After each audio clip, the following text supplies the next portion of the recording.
아버지 하나님 감사합니다.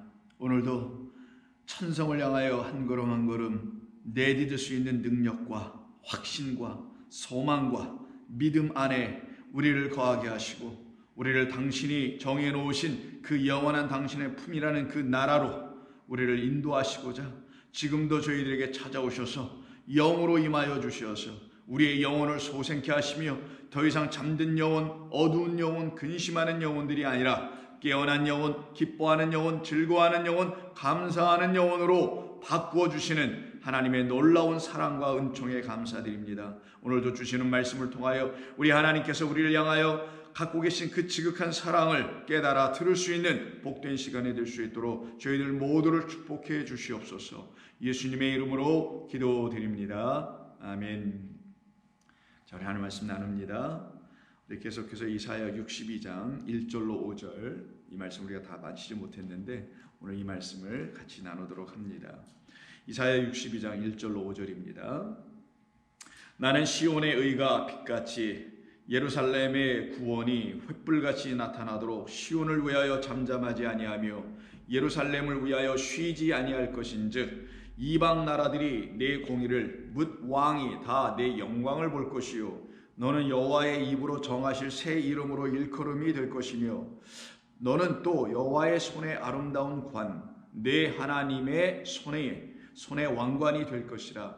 다시는 너를 버림받은 자라 부르지 아니하며 다시는 내 땅을 황무지라 부르지 아니하고 오직 너를 헵시바라 하며 내 땅을 뷸라라 하리니 이는 여호와께서 너를 기뻐하실 것이며 내 땅이 결혼한 것처럼 될 것임이라. 마치 청년이 처녀와 결혼함 같이 내 아들들이 너를 취하겠고 신랑이 신부를 기뻐함 같이 내 하나님이 너를 기뻐하시리라. 아멘.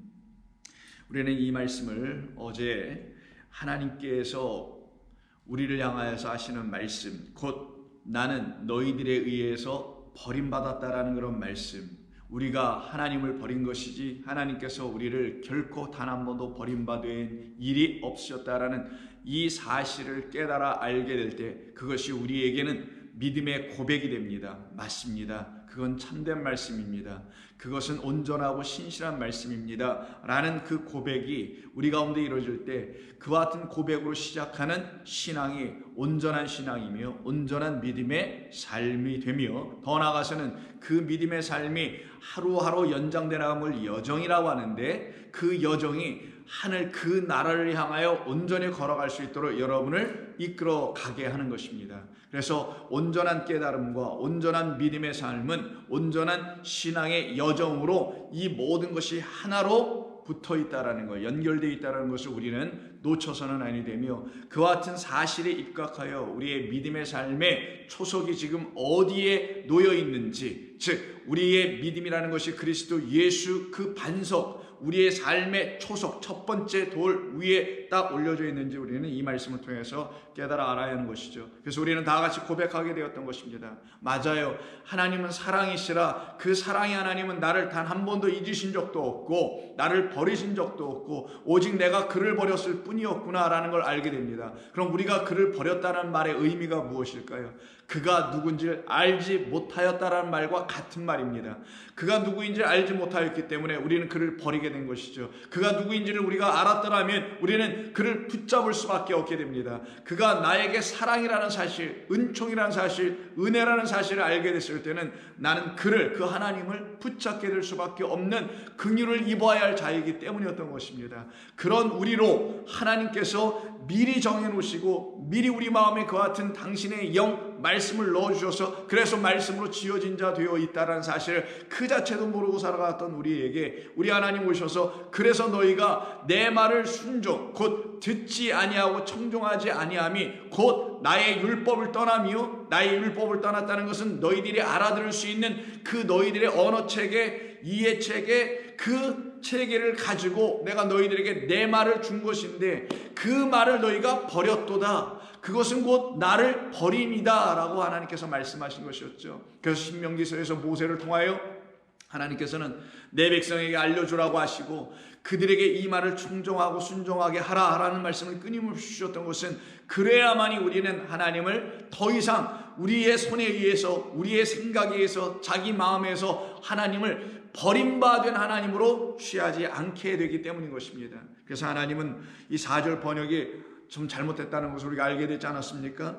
그는 3인칭 단수로 해서 그는 더 이상 이렇게 불려지지 아니할 것이다. 어떤 것으로? 버림받은 자라고 불려지지 않을 것이다. 곧 하나님은 우리에게서 더 이상 버림받지 않게 하시겠다라는 하나님의 약속과 언약 안에 담겨있는 당신의 의지, 당신의 뜻, 굳건한 소망, 그리고 그것을 내시려고 애쓰시는 여호와의 열심, 이 모든 것이 이 안에 다 담겨있는 것이죠. 더 나아가 다시는 내 땅에게 나는 너를 버리는 게 아니라 너에게 나는 더 이상 버림받지 아니하며 내 땅에게 나는 더 이상 황무지란 이름으로 나아가지 아니하겠다. 씨를 뿌려주겠다라는 말씀이었던 것이죠. 그래서 거짓된 하나님 곧 마귀입니다. 거짓된 신랑 적그리스도입니다. 그들에 의해서 종노릇하고 있는 땅의 짐승, 바다 짐승, 이런 짐승적 존재들에 의해서 씨를 뿌림을 받은 것이 바로 우리의 옛 신앙생활이었던 것이에요. 그래서 거짓된 말을 잉태하고 있었고, 그래서 거짓의 아들을 낳을 수밖에 없었던 우리, 그 육을, 그 옛사람을 육이라고 하는 겁니다. 우리의 옛사람이 또 있었던 것이 아니라 그런 육적 삶을, 그런 씨나 잉태할 수밖에 없는 그런 세상의 것이나 취하는 그런 말들에 익숙하여져서 거기에 귀가 열려서 그런 말씀을 씨로나 받고 그런 씨를 우리에게 뿌려줄 때마다 헛된 기쁨을 누리려고 했었던 우리의 그 삶을 뭐라고 하냐? 그게 육적 지향성이라는 거예요. 그 육적인 삶을 지향하고 그걸 추구해 보려고 했던 그 육을 끊어버리고, 그 육적 생각을 끊고 오직 성령을 우리에게 넣어주셔서, 당신의 영을 부어주셔서 우리로 하여금 다시 잉태하게 하겠다. 무엇을? 하나님의 말씀, 그 씨를. 그럼 그 말씀은 누가 뿌려주시나요? 황무지라 일컬음 받게 되는 땅이 아니도록 우리를 만들어주신다는 그 하나님이 우리에게 씨를 뿌려주시네요. 말씀을 뿌려주시네요. 당신의 영을 부어주시네요. 당신의 생명을 부어주시네요. 이게 다 같은 말이에요. 씨 뿌림, 말씀 뿌림, 영을 뿌림, 영을 부어주심이라는 게 여러분들 익숙하니까 영 부어주심, 그리고 더 나아가서는 그 모든 것으로 말미암아 하나님의 그 생명을 갖게 하시는 것. 그때 우리는 비로소 하나님의 것이 되고 하나님께 속한 자가 되고 그의 소유가 되고 나라가 되고 제사장이 되고 왕이 되는 거예요. 그래서 오늘 본문에 하나님의 손에 왕관이 될 것이다. 누가? 내가 너희를 그렇게 만들면 너희는 그렇게 될 것이다. 우리는 그러니 하나님의 왕관, 하나님의 손에 있는 왕들이라는 거예요.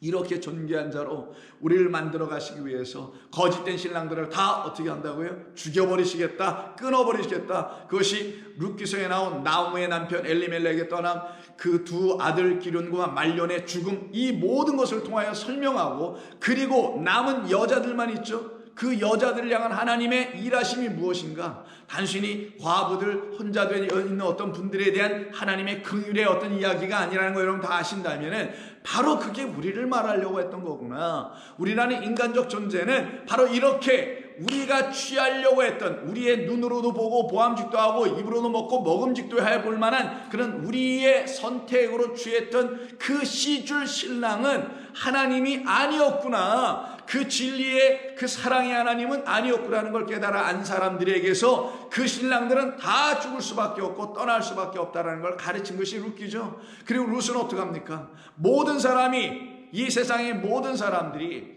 누구를 택해요?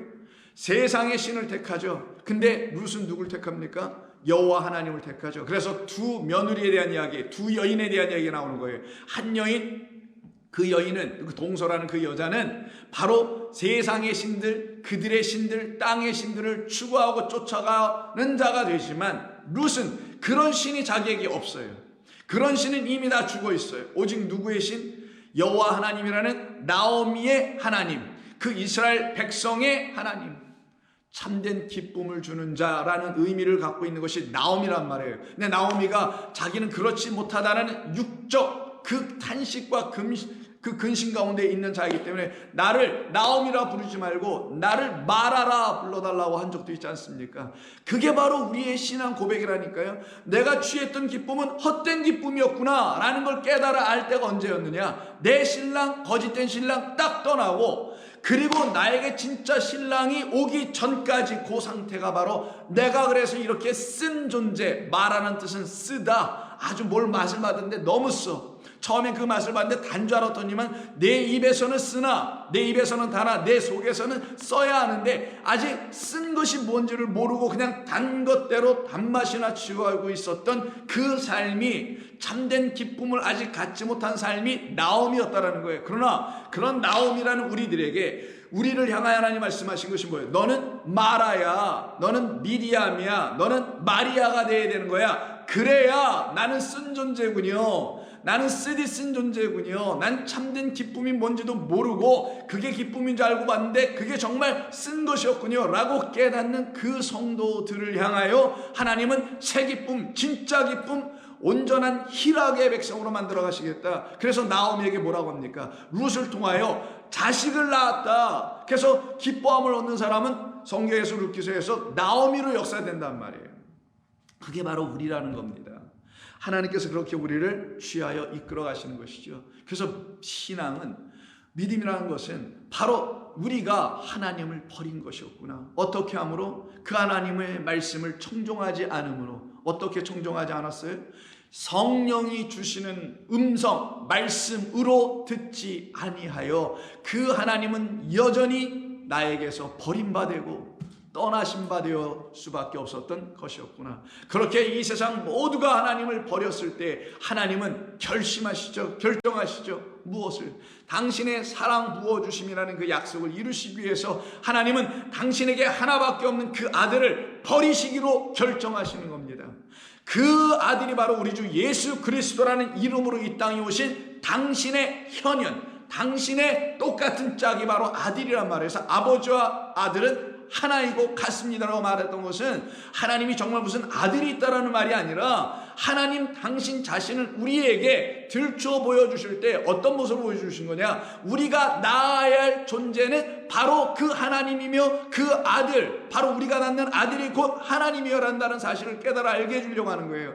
그전에는 우리가 누구 만났냐? 육의 아들 만났다라는 거예요. 어떤 차원에서 육의 아들? 여러분의 가정에 있는 그 아들, 딸들이 아니라 내 마음으로 잉태하여 내가 원하는 삶을 추구하고 싶은 그런 나의 육적 생각의 아들들을 잉태하고 그렇게 낳기만 했던 우리들에게 마리아의 이야기를 통해서 아니다, 이렇게 낳아야 하는 거야 라고 다시 알려주시기 위해서 하나님께서 당신의 아들을 보내시기로 작정하셨다. 곧 당신이 우리에게 아들로 오시기로 작정하셨다. 그 말은 당신이 우리에게 씨로 들어오시기로 작정하셨다. 그리고 그것을 이루시기 위해서 당신을 아들로 우리에게 보여주고 나타나도록 스스로를 보내시는 이야기, 이게 성경 이야기예요.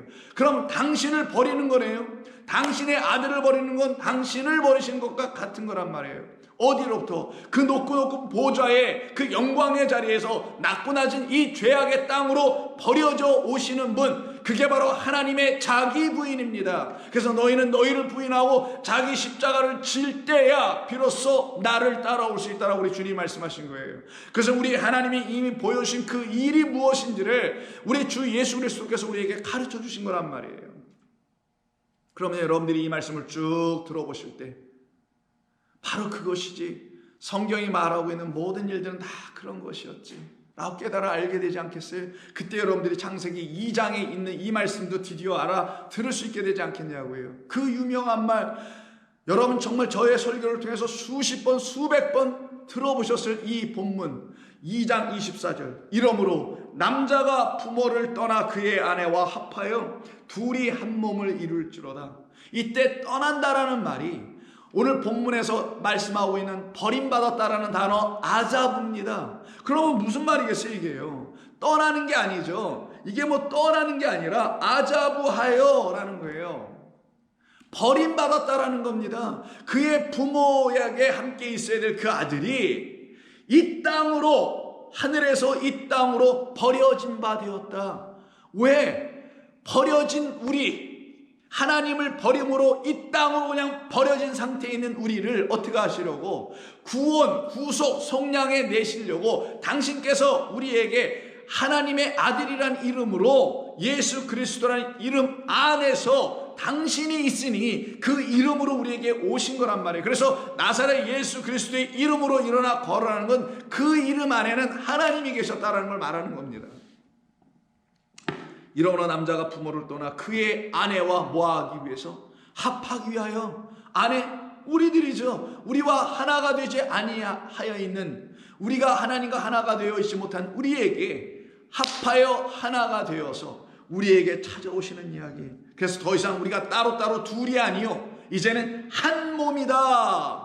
둘로 나눠졌을 때는 선악 나누어짐입니다. 하나님과 우리의 분리는 바로 우리가 선악 지식 나무의 열매를 먹은 그 결과 때문에 그런 거란 말이에요. 여전히 우리의 마음과 생각으로 생각하는 그 순간순간마다 우리는 하나님과 결별, 분리, 둘로 나눠진 상태를 말하는 거예요. 그런 우리에게 그가 오셔서 당신을 우리에게 시로 안에다가 넣어주실 때, 당신이란 영과 그 진리, 생명의 말씀을 우리 가운데 넣어주실 때, 그 생명의 하나님이 우리에게 들어오실 때, 살아계신 주 예수 그리스도의 하나님이 우리에게 들어오실 때에 우리는 더 이상 둘로 나눠져 있잖아요.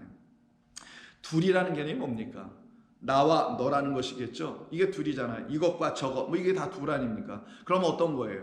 서로 바라보고 있는 거네요. 즉 나와 너로 존재하고 있다는 건 내 안에 있지 않다는 겁니다. 내 안에 만약에 있다면 너라는 존재인 상대는 내 눈에 보여질 수가 있어요, 없어요? 없죠. 나 너로 존재하면 나는 늘 그를 내 밖에다 모시고 내 밖에다 존재케 하는 것을 의미하나, 나 너가 아닌 하나로 딱 이루어졌다는 건 내가 그 안에 있는 것이고 그 또한 내 안에 있는 것을 말하니, 내 안에 있다라는 걸 말하는 게 한 몸 됐다라는 거예요. 무엇가 한 몸? 내 안에 있는 게 도대체 뭐냐고요? 생명의 말씀이라는 하나님의 영이 내 안에 있도록 하시겠다. 그래서 그것을 놓고 한 몸이다 라고 말했지만, 이 몸바사르는 다른 말로 뭐라고 그랬습니까? 플래시라는 육체 몸도 되지만 어떤 것이 또 있다고 그랬죠? 복음이란 뜻이 있다고 그랬잖아요. Good news, gospel의 의미가 있다고 그랬죠. 아니 히브리어는 왜 이렇게 두 가지 의미를 이렇게 담아놓은 것을 왜 여기서 사용했겠냐고요. 진리를 가르치시려고. 그가 우리에게 한 몸이 된다라는 말은, 합한다는 말은 그가 우리에게 무슨 결혼하여 육적 결혼하여 오신다는 것이 아니라, 그가 우리에게, 육인 우리에게, 그는 누구? 영이니 영인 그가 우리 육을 찾아와서 우리 육을 끝내고 우리 육을 영으로 바꾸시겠다. 그래야 하나님이 내게 누가 돼요? 복음이 되죠. 그걸 한 몸. 그래서 복음이라는 진리의 말씀은 눈에 보이는 밖에 있는, 내 밖에 있는 것이 아니란 말이에요. 밖에 있는 하나님의 율법 보이는 말씀을 읽고 듣고 깨달아 내 안으로 뭘로 갖고 있는 상태? 영, 진리, 생명으로 갖고 있는 것을 한 몸 되는 것이다 라고 하는 거예요. 그럼 여러분, 우리 주 예수 그리스도께서 이 땅에 오셔서 여러분의 신랑이 되어 여러분과 한 몸 된다는 의미가 뭔지를 아실 거 아니겠냐고요. 그때 그는 버림받아 우리에게 오지만, 우리는 하나님을 버림으로 버려진 상태에 있는 우리가 그로 말미암아 더 이상 버려진 상태도 되지 아니할 뿐만 아니라 그의 사랑으로 말미암아, 나로 말미암아 하나님이 오랫동안 버려진 바 되신 분이었구나 라는 걸 깨달아 알게 될 거 아니겠냐고요. 그때 성도는 정말 온전한 고백을 하게 됩니다.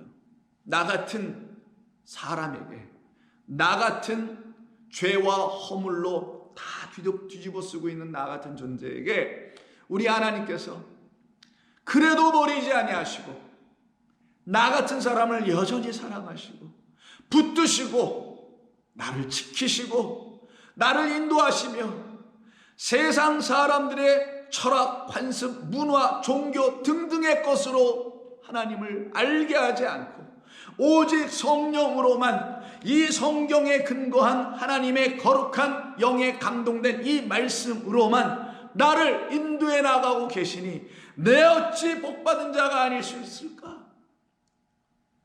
그래서 우리 주님은 그렇게 그 부모를 떠나 이 땅에 오신 것입니다. 누구들에게요? 율법 아래, 율법은 보이는 말씀, 보이는 세상, 복음은, 영의 말씀은, 진리의 말씀은 그 보이는 것을 통하여 보이지 않는 하나님을 들추어내어 그분이 누구인지를 명확하게 깨달아 알게 됐을 때 갖는 우리 안에 있는 것, 이게 복음.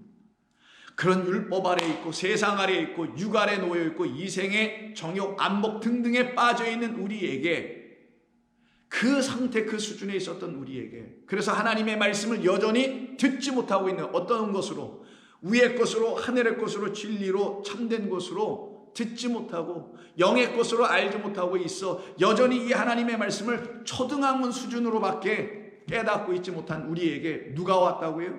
누가 보내셨다고요? 누가 버림받아 왔다고요? 그리스도 예수, 그 하나님이 우리에게 오셨다. 그래서 갈라디아서 사도 바울은 4장 2에서 이런 말을 합니다. 4장 1절, 내가 또 말하노니 유업을 이을 자가 모든 것의 주인이나 어렸을 동안에는 종과 다름이 없어서 그 아버지가 정한 때까지, 이게 참 놀라운 겁니다. 비유죠. 물론 어느 한 가정에 아버지와 아들을 놓고 얘기하는 거죠. 그 아버지가 아들을 사랑하여 그 아들에게 후견인을 하나 붙여줍니다. 그리고 그 후견인이 뭘 하느냐, 그 아들을 학교에다 날마다 데려다주는 역할을 하기 위해서 그 아들을 자라게 만들고 키우는 이야기예요. 그래서 그 아버지가 언제까지? 정한 그때까지 그 후견인과 청지기 아래에 있나니. 누가? 그 어린 아들이. 누가? 우리 어린 아들들이. 어떤 어른 측면에서 어린 아들?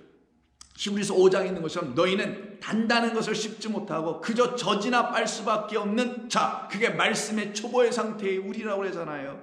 그런 어린 우리들에게 하나님께서 후견인과 청지기 아래 두었다는 거예요. 이 후견인과 청지기를 누구라고 하냐? 성경은 이건 비유니까 하나님의 말씀 율법이었다라고 말하는 거예요.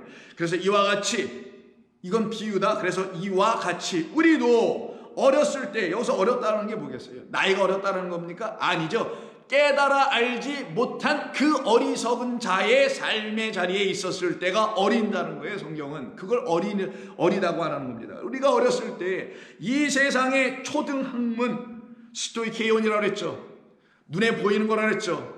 물질이라고도 번역한다 그랬죠. 그래서 다 말려주고 녹아주고 풀어주고 태워줘야 될 것이라 그랬죠. 그게 베드로서의 얘기 아닙니까? 그 스토이케이온이라는 초등학문 아래는 눈에 보이는 모든 것들을 말하는 거예요.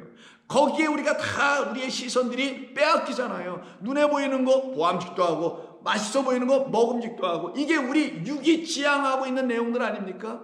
여러분 멋진 거 보면 아우 저 갖고 싶다 이런 마음 안 드세요? 그럼 비정상입니다.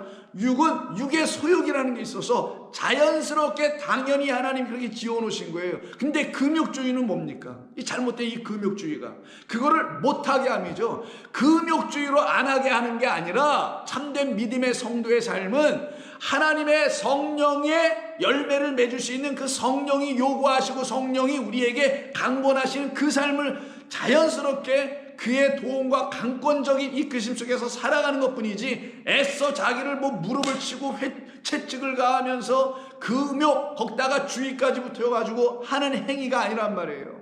근데 기독교 역사 속에서 끊임없이 그런 일을 해왔지 않습니까? 그것이 마치 뭐한 것처럼 자기의 죄와 허물, 부족한 자기를 하나님께 온전히 내어드리는 어떤 모습, 간절한 마음, 그런 것이 나타난 외적 행동으로 보여지는 것처럼 생각했기 때문에 그런 우들을, 실수들을 범한 거 아니었냐고요. 기독교는 금욕주의가 아니에요. 기독교는 우리에게 하나님께서 왜 육을 주셨는지를 깨달아 알아가는 삶을 살아가게 하시는 하나님의 거룩한 말씀에 지배를 받아야 될 곳이 여기일 뿐인 겁니다. 그래서 말씀하기를 이와 같이 우리도 어렸을 때 세상의 초등학문 아래에 있어서 종로로 다녔더니 때가 참에 하나님이 그 아들을 보내사, 때가 참에 하나님이 그 아들을 어떻게 보냈어요? 창세기 2장 24절, 그 부모를 떠나가니라 부모에게서 버림받아요. 이 땅에 누구처럼 왔어요? 그러니까 고아처럼 오셨겠죠. 왜 고아처럼 와요? 그가 부모가 다 있죠. 마리아하고 요셉이라는 부모가 있었지만 왜 고아라고 합니까? 그들은 그의 진짜 부모가 아니기 때문에. 진짜 부모는 하나님, 여러분에게 진짜 부모가 누군지를 가르쳐 주는 거 아니냐고요. 여러분의 진짜 부모가 누구냐고요. 그 아버지와 어머니가, 그 성전과 그 말씀이라는 의미의 아버지와 어머니가 누구냐고요. 여호와 하나님이 오시다. 그 여호와 하나님만이 우리에게 부모란 말이에요. 근데 그 부모가 없으면 어떤 상태? 고아의 상태. 그래서 우리는 다 고아였었던 거예요. 근데 우리 주님 뭐라고 하죠? 나중에 후반에서 우리가 보겠으면 너희를 내가 더 이상 고아로 버려두지 아니하겠다 라고 말씀하지 않습니까? 그러니 여자에게서 때가 차매 하나님이 그 아들을 보내서 여자에게 나게 하시고 율법 아래에 나게 하신 그 뜻과 이유는 율법 아래에 있는 자들을 우리를 속량이 뭐예요? 값을 치르고 가서 구입해 오는 게 속량이라고 그랬죠. 그래서 속량은 항상 시장에서 뭘 사갖고 오는 그 단어를 사용한다는 걸 들어보셔서 알잖아요. 자, 그래서 속량하고 우리로 아들의 명분을 얻게 하려 하십니다. 우리들로 똑같이 그 그리스도처럼 그 예수님처럼 아들이었다는 사실을, 하나님이 우리를 처음부터 나셨다는 사실을, 하나님이 우리를 지으셨다는 사실을, 우리는 뭐 자연 발생적으로 이 세상에서 어떻게 태어나고 존재하는 그런 존재가 아니었다는 사실을, 그 세상이 지금도 자연과학적으로 설명하고 하는 것 아니냐고요. 진화론 등등으로 설명하고 있는 그런 존재가 우리가 아니다. 여러분은 이것을 믿겠는가? 더군다나 이 과학이 종교가 되어버린, 과학이 이상이 되고 과학이 현실 중에서 초현실이 되어 있는 이런 시대를 살아가고 있는 저와 그리고 여러분과 우리들의 자녀들은 더할 것인데, 그들의 삶에 정말 나는 우연적으로 이 땅에 있는 것이 아니라 하나님이라는 그 생명 때문에 있게 된 것이구나 라고 고백할 만한 사람들이 이 시대를 가면 갈수록, 이 시대가 발전하면 발전할수록, 과학 문명이 지배하는 시대로 점점 발전하면 발전할수록 그와 같은 고백을 하는 사람들이 점점 많이 나올까요? 저는 그렇게 보지 않습니다. 안타깝지만 쉽지 않다라는 거예요. 그래서 우리 자녀들에게 하나님의 말씀을 온전히 가르쳐줘야 될 필요성이 있는 겁니다. 그러면 부모인 우리부터 깨달아 안 바가 있어야 뭘 얘기를 해주든지 말든지 할 거 아니겠냐고요. 그때 성도는 깨우치길 원하는 마음, 하나님을 알기를, 그 지식을 갖기를, 하늘의 지식, 아버지의 지식, 하나님의 지식을, 그분이 누구이신지를 아는 것과 그분에 대한 지식을 온전히 갖는 것을 소망하게 되지 않을까요? 그래서 너희가 아들이므로 하나님이 그 아들의 영을 우리의 마음 가운데 보내사 아빠 아버지, 아바 father라고 하죠. 아빠 아버지라 부르게 하셨느니라. 이 얼마나 놀라운 일이에요. 그러나 너희가 그때에는 하나님을 알지 못하여, 우리 모두는 하나님을 알지 못하여, 하나님 어떻게 알지 못했어요? 그 말씀을 듣지 않음으로 알지 못했죠. 이 말씀을 겉으로 문자로 세상의 이야기로 듣고 할 땐 그건 하나님을 알게 하는 지식이 아니란 말이에요. 그건 마귀나 알게 하는 것이지, 하나님을 마귀로 알게 하는 것. 너의 아비는 그때, 우리 아비는 마귀가, 하나님이 아니라 마귀가 되는 거란 말이에요. 그렇게 알지 못함으로 본질상 하나님이 아닌 자들에게 종노릇 하였더니, 여기서 하나님이 아닌 자들이라고 하잖아요. 그래서 하나님이 아닌데 하나님처럼, 하나님을 비슷하게 설명하거나 만들어 놓은 어떤 존재들에게 종노릇 하였더니, 그게 성전이기도 하고 예배기도 하고요, 무슨 교리기도 하고 종교기도 하고 이런 등등, 거기에 신의 이름까지 들어가면은 그 하나님이라는 그 하나님도 하나님이 아닌 하나님이 되는 거예요, 여러분. 이 기독교라는 교회 안에서 아무리 하나님을 외친다 할지라도 그건 인간이 신의 이름이 누군지를 모르니까 하나님이라고 우리 문자권 안에서, 우리 문화권에서 말하는 거지 않습니까? 근데 그게 정말 그렇게 말하는데, 사람들이 하나님 하는데 그게 정말 그 하나님이 성경에 말한 하나님일 수 있을까요? 아닐 수 있는 것이 더 많습니다. 이제는 너희가 하나님을 알 뿐 아니라, 전에는 몰랐고 진노 가운데 본질상 죽음 가운데 있을 밖에 없었던 우리였지만, 이제는 너희가 하나님을 알 뿐 아니라, 누구로? 그리스도 예수님으로 알게 됐을 뿐만 아니라 더 나아가서는 더욱이 하나님이 아신 바 되었다. 이게 무슨 말이겠어요? 내가 그를 알게 되니 그가 나를 또 알게 되네요. 이게 바로 버림받은 상태가 끝이 나버리는 것, 한 몸이 되는 것, 하나가 되는 것, 내 안에 거하시는 역사가 완전히 이루어지는 것은 그를 알 때에 라는 겁니다. 그래서 하나님이 이제는 아신 바 되었거늘 어찌하여 다시 약하고 천박한 초등 학문으로 돌아가서 다시 그들에게 종노릇 하려 하느냐. 어찌 종노릇 하려고 하느냐. 그래서 우리 주님께서 이 땅에 그 아들로, 종노릇 하게 하지 않을 그 아들로, 이 땅에 오셔서는 이렇게 종노릇하게 하는 율법 아래에 머물러 있는 자들, 율법 아래에서 신음하고 있는 그 사람들에게 오셔서 그들이 다 누구냐 보니까 율법을 또 관장하고 가르친다는 어떤 무리와 어떤 사람들이었네요. 그들에게 오셔서 어떻게 하십니까? 그들과 논쟁하시는 것 같아 보이지만 어떻게 우리 주 예수님께서, 하나님께서 인간과 무슨 논쟁을 하실 수가 있겠냐고요. 우리가 논쟁의 대상거리나 될 수가 있겠느냐고요. 우리는 그저 그의 지혜의 말, 그 능력과 권위의 말씀 세기운을 그냥 들어야 할 존재들이죠. 감히 우리가 무슨 누구와 논쟁을 할 수 있겠냐고요. 그런데 이들이 논쟁을 하네. 그래서 마태복음 19장에 가서 보시면은 3절에 바리새인들이 자기들의 의를 딱 갖추고 있는 사람들이었죠. 예수께 나와 그를 시험하여 이르되 사람이 어떤 이유가 있을 때에 그 아내를 버리는 것이 옳습니까? 자기들도 신명기서에서 본 이 말씀이 좀 어딘가 껄끄럽고 이해가 잘 안 되었는지, 아니면 자기들 나름대로 여러 가지 스쿨, 영어로 스쿨이라면 학파입니다. 여러 개의 학파로 나눠져서 무슨 학파, 뭐 힐렐 학파니 무슨 학파니 이런 학파들이 있었거든요.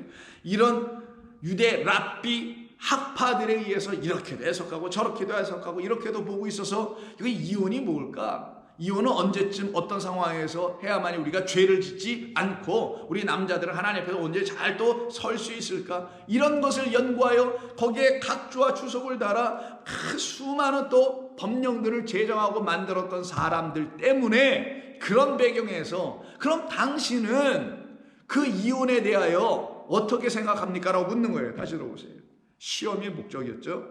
어떤 이유가 있어야 그 아내를 버리는 것이 옳습니까? 여기서 무슨 말을 써요? 버린다라는 말을 쓰네요. 버린다.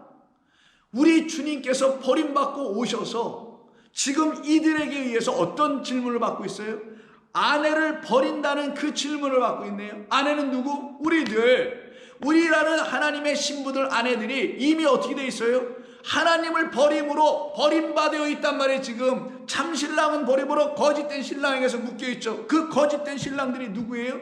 이 바리새인들과 제사장들과 하나님의 말씀을 주관하고 가르쳐야 된다는 이 종교 지도자들이 바로 거짓 선지자들이었단 말이에요. 이들에 의해서 아내는 이미 하나님의 아내들인 신부들인 우리 영혼들이 다 버려진 바 되어 있는 상태라는 것, 이게 여기서 실제적인 주제입니다. 근데 그들은 신명기서에서 말씀하고 있는 그 아내 버림의 이야기는 바로 우리가 하나님을 버렸다는 걸 가르치려고 했던 것인데, 이들은 그걸 자기들의 삶의 실제적인 삶의 자리에다 적용하려고 했더라는 거예요. 그래서 제가 누누이 말하는 겁니다. 하나님의 말씀을 적용한다라는 걸 아무 때나 써서는 아니 된다라는 거예요. 그 이 하나님의 말씀은 이 세상의 이야기를 하는 것 같아 보여요. 우리의 육적인 삶을 다루는 것처럼 보여요. 왜? 우리가 이해할 수 있는 건 우리의 육을 가지고 우리의 경험을 가지고 이해할 수 있는 그 틀 넘어서는 알 수 있는 게 없으니까 하나님이 우리의 수준으로 오셔서 우리가 갖고 있는 수준과 지식과 우리의 경험을 가지고 뭐를 설명? 당신을, 무엇을, 하늘을, 어떤 것을, 진리를 가르쳐 설명해 주려고 하는 거 아니겠냐고요. 그런데 사람들은 이 바리새인들처럼 신명기서에 있는 이 말씀을 덥석 붙들고서는, 그 신명기 24장이거든요. 그걸 갖다가 자기들의 삶에 적용해. 왜 적용했을까요? 이렇게 해야 하나님 앞에 의로워지는 거 아니야? 이렇게 해야 하나님 기뻐 받으시지 않을까? 그래야 우리가 또 하나님 앞에 거룩한 성민, 백성 되는 것 아닌가? 그래서 그걸 추구하려고 했던 결과가 뭔지 아십니까? 이 말씀을 육에다 적용시켜버린 거예요. 육적 삶에. 그게 아닙니다. 하나님의 말씀은 영이에요. 영인 이 말씀이 성령을 통하여 우리에게 다시 들려지면 그냥 자연스럽게 우리의 육적 삶에 그 영의 말씀이 침투해 들어오게 되어 있는 것이 그냥 적용 자체일 뿐입니다. 근데 이들은 어떻게 합니까? 육에다 적용하려고만 했었죠. 삶에다가, 신앙에다가 접목시키려고만 했었죠. 이게 지금 이 시대가 지금 성경 공부하고 있는 소위 큐티의 내용들 아니냐고요. 그래서 큐티 하면 그 맨 밑에 적용, 영어로는 application, apply 해보자, 어떻게 적용시켜보자. 그래서 우리가 어떻게 이 말씀을 잘 붙들고 말씀대로 살아야 하지 않겠는가 라고 하여 말씀대로 삽시다, 말씀대로 살아야 해요. 그리스도인이 이렇게 말하고 있었던 거 아니냐고요. 무슨 말씀대로 살아야 우리가 말씀이 되는 거지. 자, 그래서 예수님께서 대답하여 이르시되 4절 사람을 지으시니까 본래 그들을 남자와 여자로 지으시고. 왜 지으셨다고요? 이건 다 비유였다. 남자와 여자로 지으신 것, 자카르와 네케바로 지으신 것, 창세기 1장 26절 이하를 말하는 거죠. 그 말씀을 하시면서 말씀하시기를, 하나님이 말씀하시기를, 그러므로 사람이 그 부모를 떠나서가 아니라 아자브 에카타 리프라고 하는데 떠나는 거예요. 정말 어떻게 떠나냐? 버려져서 떠나는 겁니다. 하나님에 의해서, 당신 자신에 의해서 버려져서 떠나 나오는 상태를 뭐라고 하냐? 육이라고 하는 거예요. 잘 들으세요. 하나님은 영이십니다. 영이 버려져서 떠나서 나온 상태가 뭐예요? 말씀이 뭐가 돼서 왔다고요? 육신이 돼서 왔다 그러죠. 육, 즉 영이 버려진 상태가 육이에요. 그럼 우리 육을 갖고 있는 우리는 어떤 존재라고요? 그럼요, 시작이 그 영을 잃어버린 상태, 그 영이 버려진 상태, 우리 안에 그 영이 없다라는 것이 바로 우리를 육으로 지으신 하나님의 가르치심입니다. 하나님의 영이, 하나님은 영이시니 다 아실 거고, 그 영이 떠나, 그럼 영에서 떠나서 뭐가 돼서 오세요? 말씀 육신에서 오셨네. 그럼 육이라는 것은 우리가 육신을 갖고 있는 육체적 존재들인데, 우리라는 존재가 뭐냐? 알고 봤더니 하나님이라는 그 영을 갖고 있지 못한 상태. 그게 바로 부모를 떠나서라는 말에 담겨있는 뜻이란 말이에요. 버려졌다라는 거예요. 영이 육이 됐다라는 것입니다. 그게 진짜 버려짐이라니까요. 우리가 육으로만 있는 게 진짜 버려짐이라니까요. 그러면 그 버려지지 않게 되는 게 뭐라고요? 나는 너희들에게 더 이상 버려지지 않게 될 거야. 그 말은 어떻게 이루셔야 할 때만 내가 너희들에게 영으로 다시 들어갈 거야. 그래서 그는 영이셨기 때문에 우리에게 나타나 육으로 보여주셔 오셨지만 그의 본질은 뭐라고요? 영이었다. 그래서 그를 제대로 만나면 우리는 그를 영으로 만나게 되는 거예요. 하나님으로. 하나님은 영이시니 그리스도가, 그래서 그가 우리에게 레마라는 영의 말씀을 주면 그가 하나님이었구나라는 걸 깨달아 알게 되는 거예요, 비로소. 근데 그것도 모르고 무슨 교리적으로, 기독론적으로, 영어로 크리스톨라지라고 하는데, 그런 기독론적으로 생각을 하고 연구를 하고 무슨 교리적으로 만들고 철학적인 어떤 생각을 덧붙여가지고 그 예수는 하나님이었다, 그걸 갖다가 영어로 표현하게 나가는데요, 하이 크리스톨라지라고 합니다. 뭐 고차원적인 고기독론이라고 해야 될까요? 높은 기독론이라고 할까요? 그럼 러 크리스톨라지는 뭐냐? 아래에 있는 크리스톨라지는 예수는 인간이었다, 이런 측면인 거예요. 그걸로 교리를 계속 만들어가고 있는, 신학교 다니는 사람들 다 아는 건데, 그런데도 그걸 가지고 여전히 얘기할 거냐? 그냥 교리적 상태에서 그는 하나님이었다, 왜 하나님인지를 설명해 주지도 않고 그는 영이었다라는 게 하나님이라는 거예요. 하나님이 아닌 존재는 나 누구라고 하냐? 그냥 육이라고 하는 겁니다. 그럼 우리는 하나님이 아니었지만 너희는 다 하나님이 될 거야 라고 말씀하시잖아요. 요한복음 10장에서 너희를 다 신이라 하지 않았냐? 하나님이 말씀이 된 자들은 다 신이다 라고 말씀하신 그 말씀의 뜻이 뭐겠냐고요. 그가 우리에게 영이 되어 영으로 말씀으로 들어오실 때만이 우리가 더 이상 육으로 존재하지 않고 우리에게 잃어버려지고 우리에게 버림받았던 영, 곧 누구? 하나님이 우리에게 다시 찾아오시는 이 놀라운 은혜의 이야기, 이 구속의 이야기, 이 하늘의 구원의 이야기, 모든 인간들을 향한 하나님의 구원의 이야기를 이 성경만이 하는 거란 말이에요. 어느 종교, 어느 인간의 깨달음, 어느 인간과 현자들의 가르침 속엔 전혀 있지 않고, 그들이 고작 생각한 거는 이 우주 삼라만상을 바라보고 참 모르겠다 해서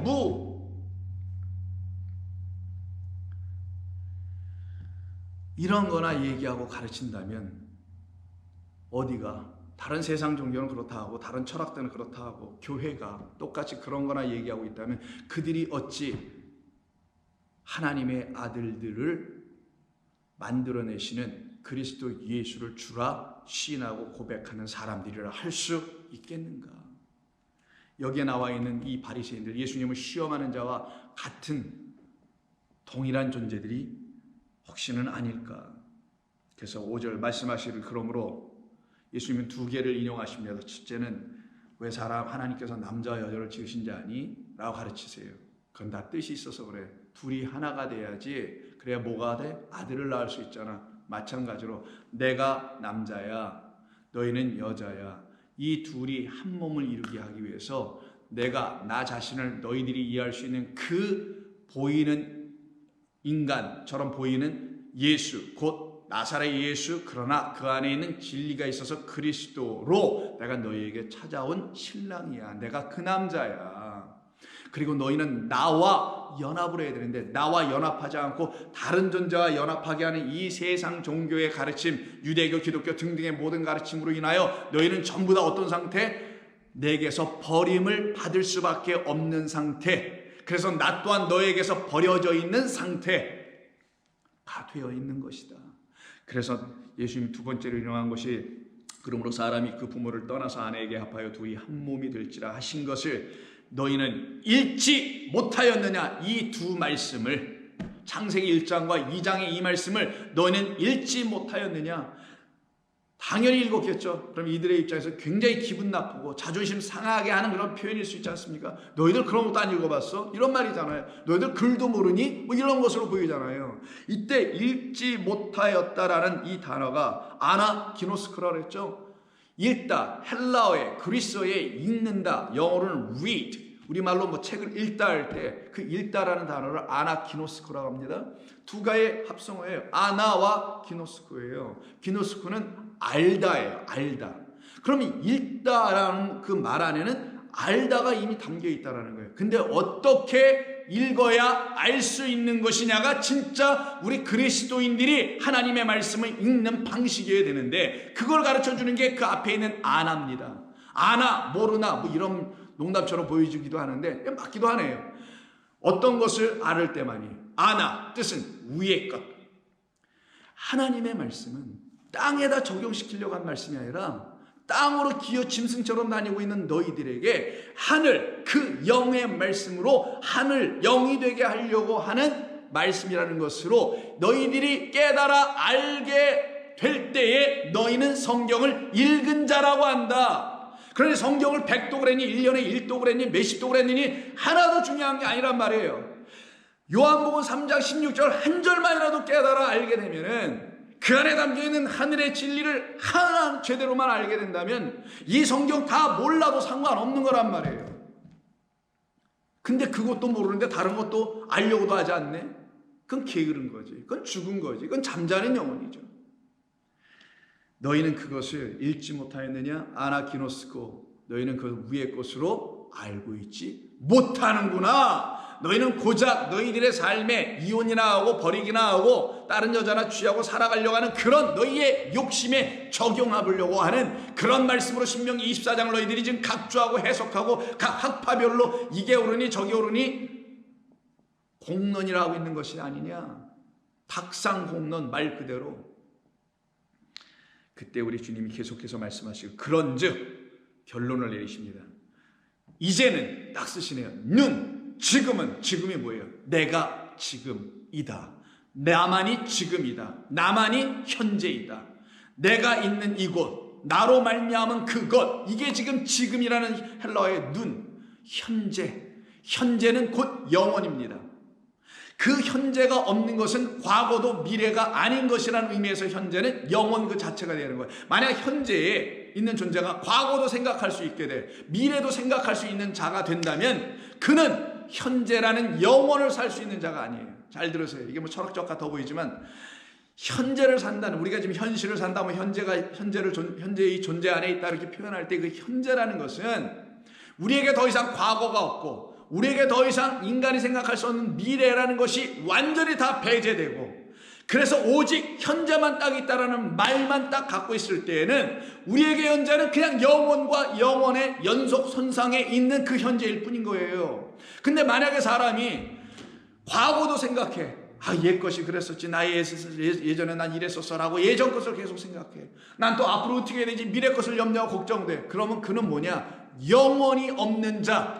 참된 영혼은 지금 이 그리스도 예수만이 나에게 현재입니다라고 고백하는 사람들의 것이란 말이에요. 그래서 그는 어제도 오늘도 내일도 뭐라고 해요? 항상 동일하다. 그 말은 뭐예요? 변함없다라는 단순한 의미가 아니라 그냥 현재라, 지금, 이런 말 쓰는 거라서 이제 둘이 아니다.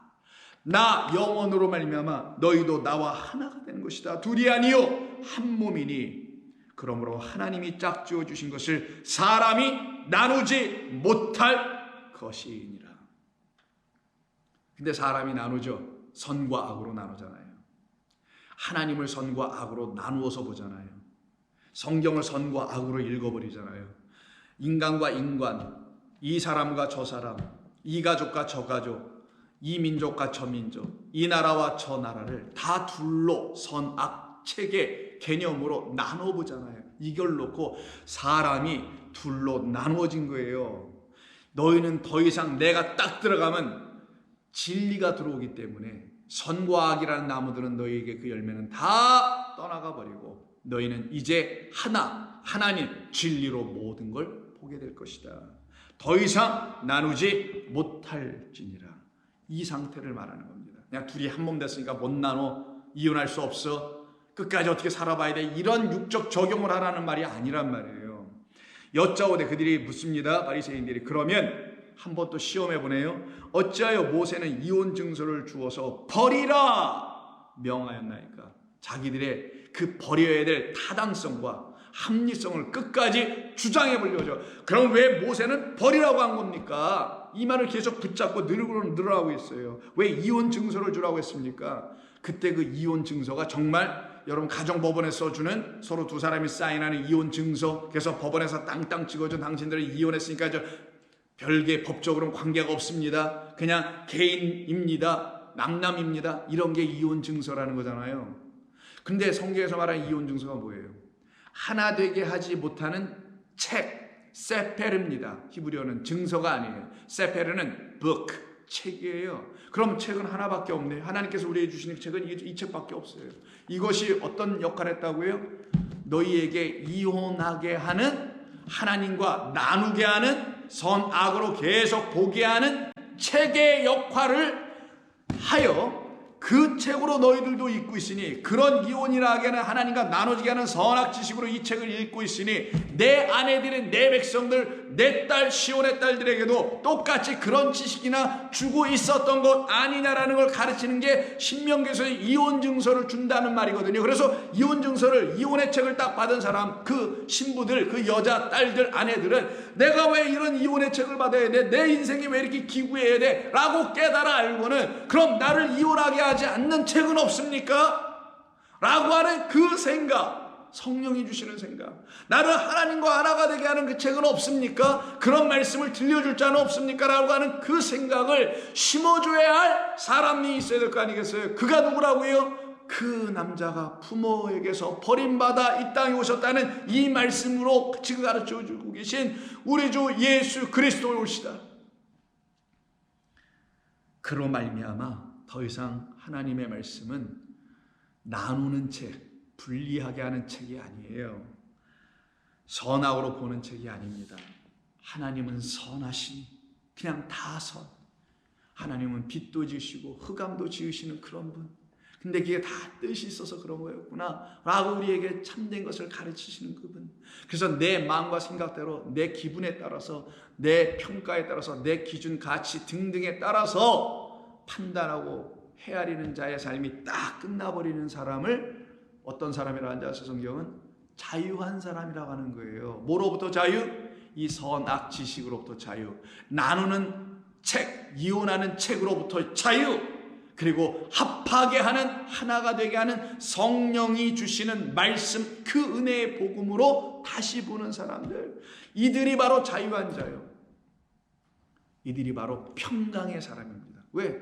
더 이상 나누지 않으니까. 이쪽에서 해야 돼, 저쪽에서 해야 돼, 이것이 맞아, 저것이 맞아, 다투고 싸우는 일이 내 안에서, 내 생각 속에서 일어나지 않게 되니까 그들을 갖다가 평강의 복음을 들은 사람, 화목해진 사람이라고 하는 거예요, 성경이.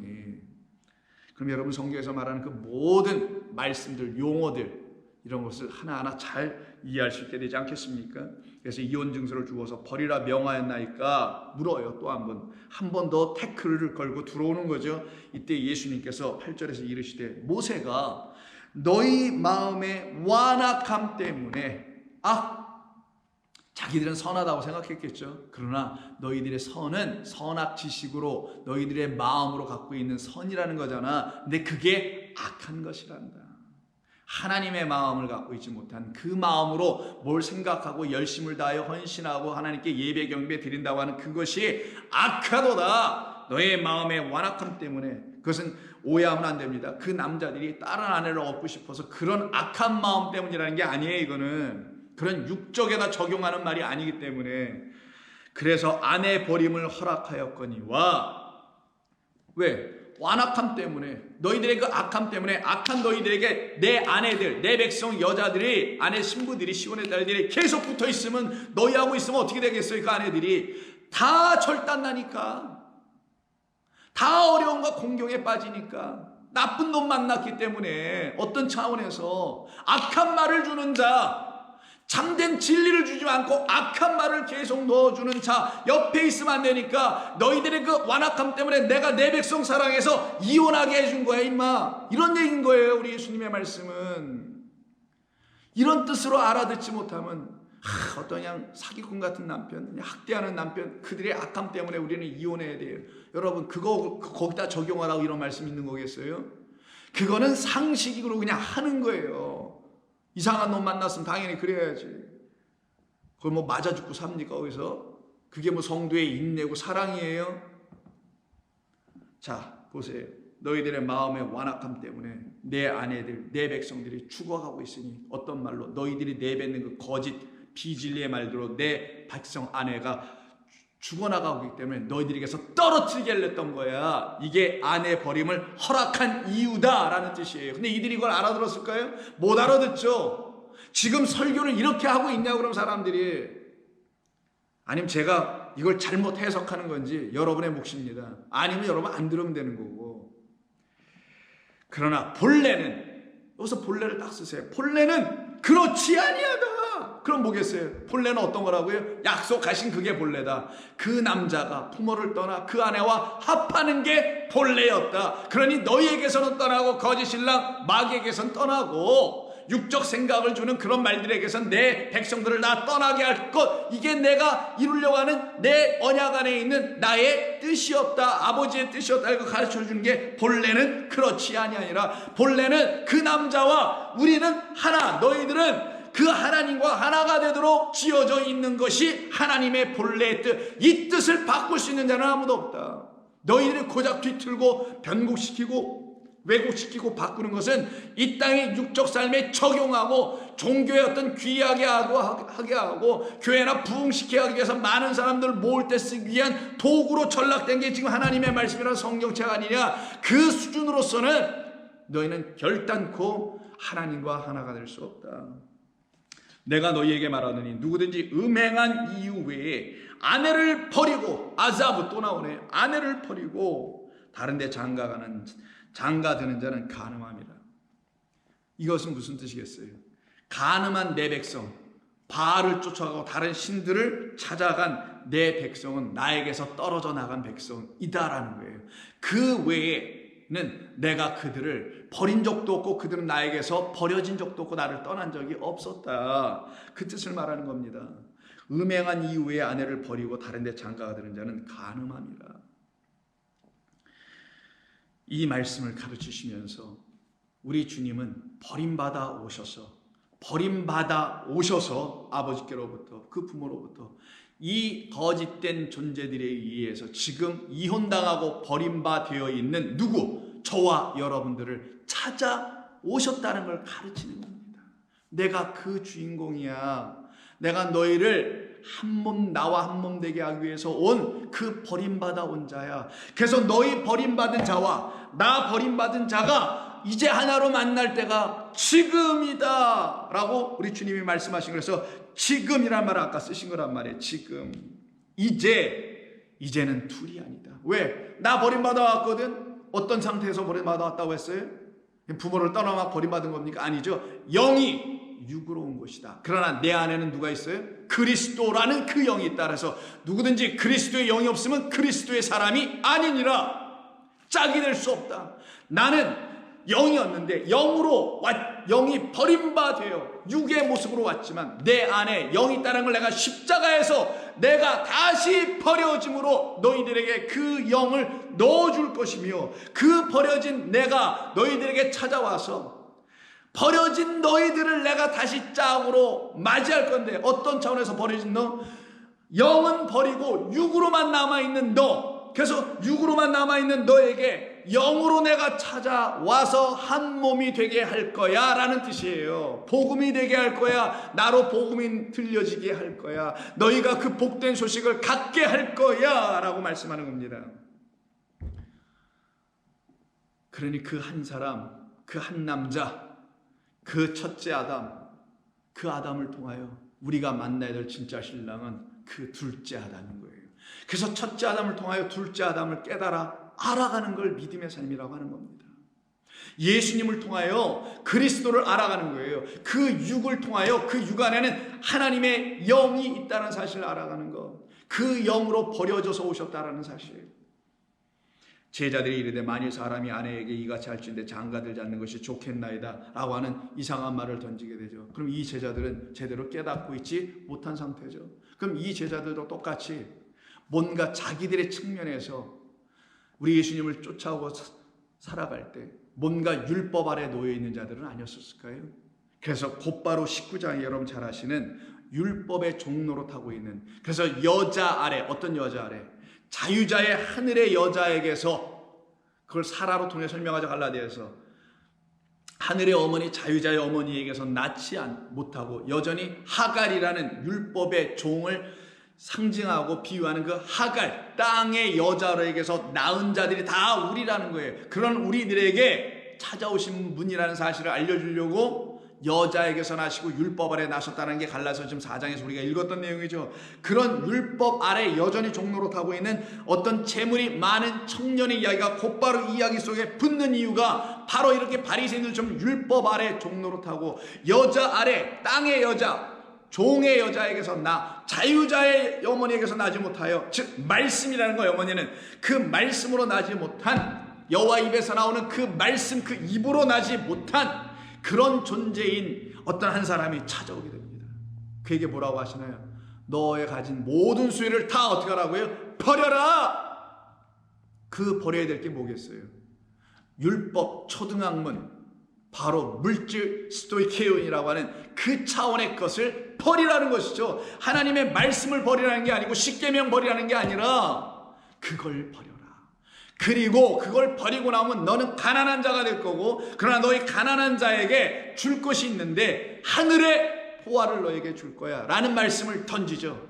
근데 이 사람이 그걸 깨달아 들으려고도 하지 않고 알지도 못했기에 슬퍼하며 근심하며 예수님을 떠나가더라. 또 버려. 우리 예수님 또 버림받아. 우리 하나님은 그런 율법주의자들에게서 계속 버림을 받네요. 그런 버림을 받게 했던 사람들이 우리도 거기서 일조하고 있었던 사람들이었다는 사실을 고백해야 된단 말이에요. 이게 시인하고 자백하고. 그래서 22절, 그 청년이 재물이 많음으로 이 말씀을 듣고 근심하여 가니라. 이때 예수께서 제자들에게 이르시되 내가 진실로 너에게 이르노니 부자는 천국에 들어가기가 어려우니라. 그때만 다 난리가 난 거죠. 낙타 비유까지 들어주니까 낙타가 바늘귀로 들어가는 것이 부자가 하나님의 나라에 들어가는 것보다 쉬우니라 하시니 제자들이 듣고 몹시 놀라 이르되 그렇다면 누가 구원을 얻을 수 있으리까? 누가 그 복음을 알아들을 수 있으리까라는 그런 말로 이걸 해석해 봐야 되겠죠. 누가 하나님의 말씀, 이 율법을, 이 문자료를 때 하나님의 말씀을 구원의 메시지로 들을 수가 있습니까? 날 구원하시려고 하시는 하나님의 은혜의 말로 누가 들을 수가 있겠습니까? 라고 말하고 있는 거예요. 그때 예수께서 그들을 보시며 이르시되 사람으로 할 수 있는 게 아니다.